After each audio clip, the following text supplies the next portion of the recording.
의료기술의 발전과 생활환경 개선으로 평균 수명이 늘어나면서 노인 인구 자체가 빠르게 증가하고 있어 혼자 사는 노인의 절대수도 자연스럽게 늘어나고 있습니다. 저 어릴 때는 5명 이상 함께 사는 대가족 형태가 대부분이었는데 지금은 자녀와 따로 사는 부부들이 많거나 혼자 사는 1인 가구도 많아지고 있어요. 항상 불안과 걱정이 많은 저는 노년기의 삶을 검색하다가 한 할아버지의 이야기를 듣게 되었습니다. 8억짜리 아파트를 소유하고 있는 한 할아버지가 있었는데 빈곤한 삶을 살다가 생을 마감했다는 뉴스 기사였어요. 일명 깡통 할아버지 이야기입니다. 부산에 사는 70대 이모 씨는 동네 주민들 사이에서 깡통 할아버지로 불렸어요. 그 할아버지는 음식을 깡통에 불을 붙여 데워 먹고 밤에는 촛불을 켜고 살았다고 합니다. 부산에서 재개발 열풍이 불면서 깡통 할아버지가 가지고 있던 아파트는 시가 8억 원짜리로 가치가 상승했지만 그는 공과금 낼 돈이 없어 전기, 가스, 수도를 하나도 쓰지 않고 궁핍한 생활을 했는데요. 할아버지는 30년 동안 혼자 살아온 독거노인이었고 전기와 가스가 끊긴 집에서 촛불과 난로에 의지하며 사회와 단절된 고립된 삶을 이어왔습니다. 최소한의 의식주만 유지하면서 끼니도 달걀 몇 개를 구워 대충 떼어 먹는 경우가 많았다고 합니다. 집에는 먹을 것도 입을 것도 거의 없는 극심한 빈곤 상태로 누가 봐도 비정상적인 상황이라 주변의 관심과 도움이 절실했지만 그는 아무런 지원을 받을 수 없었습니다. 그 이유는 할아버지가 살고 소유하고 있는 8억짜리 아파트 때문인데요.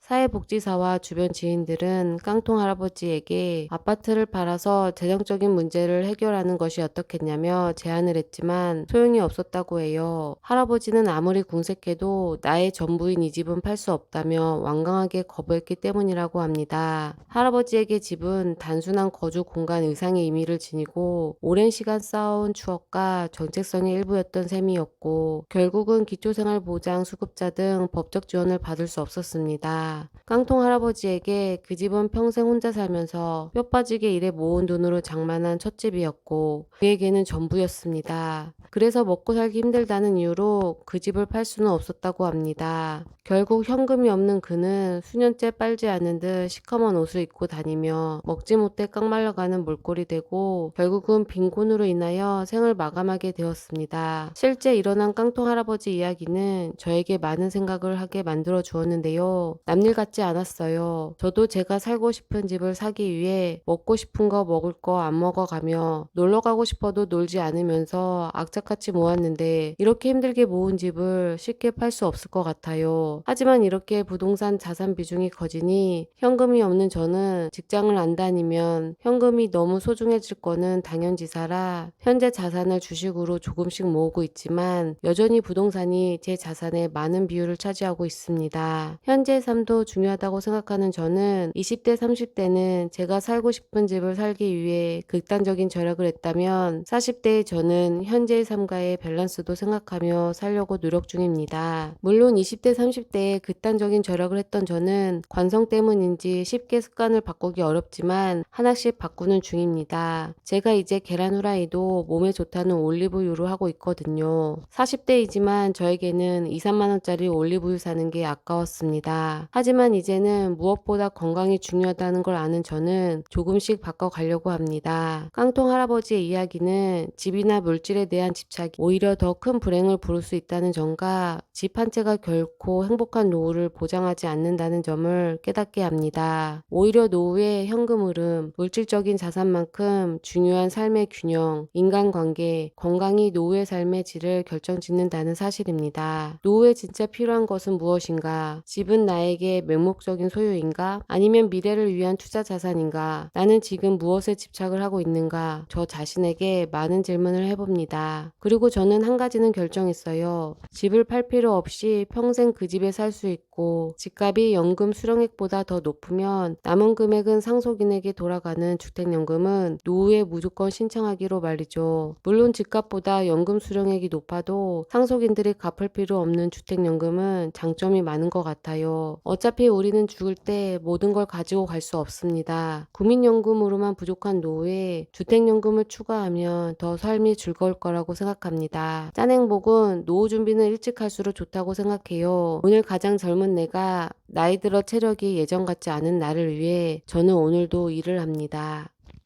우리는 다시 희망의 불씨를 켤 것이다. 구독, 좋아요, 알림 설정 감사드립니다.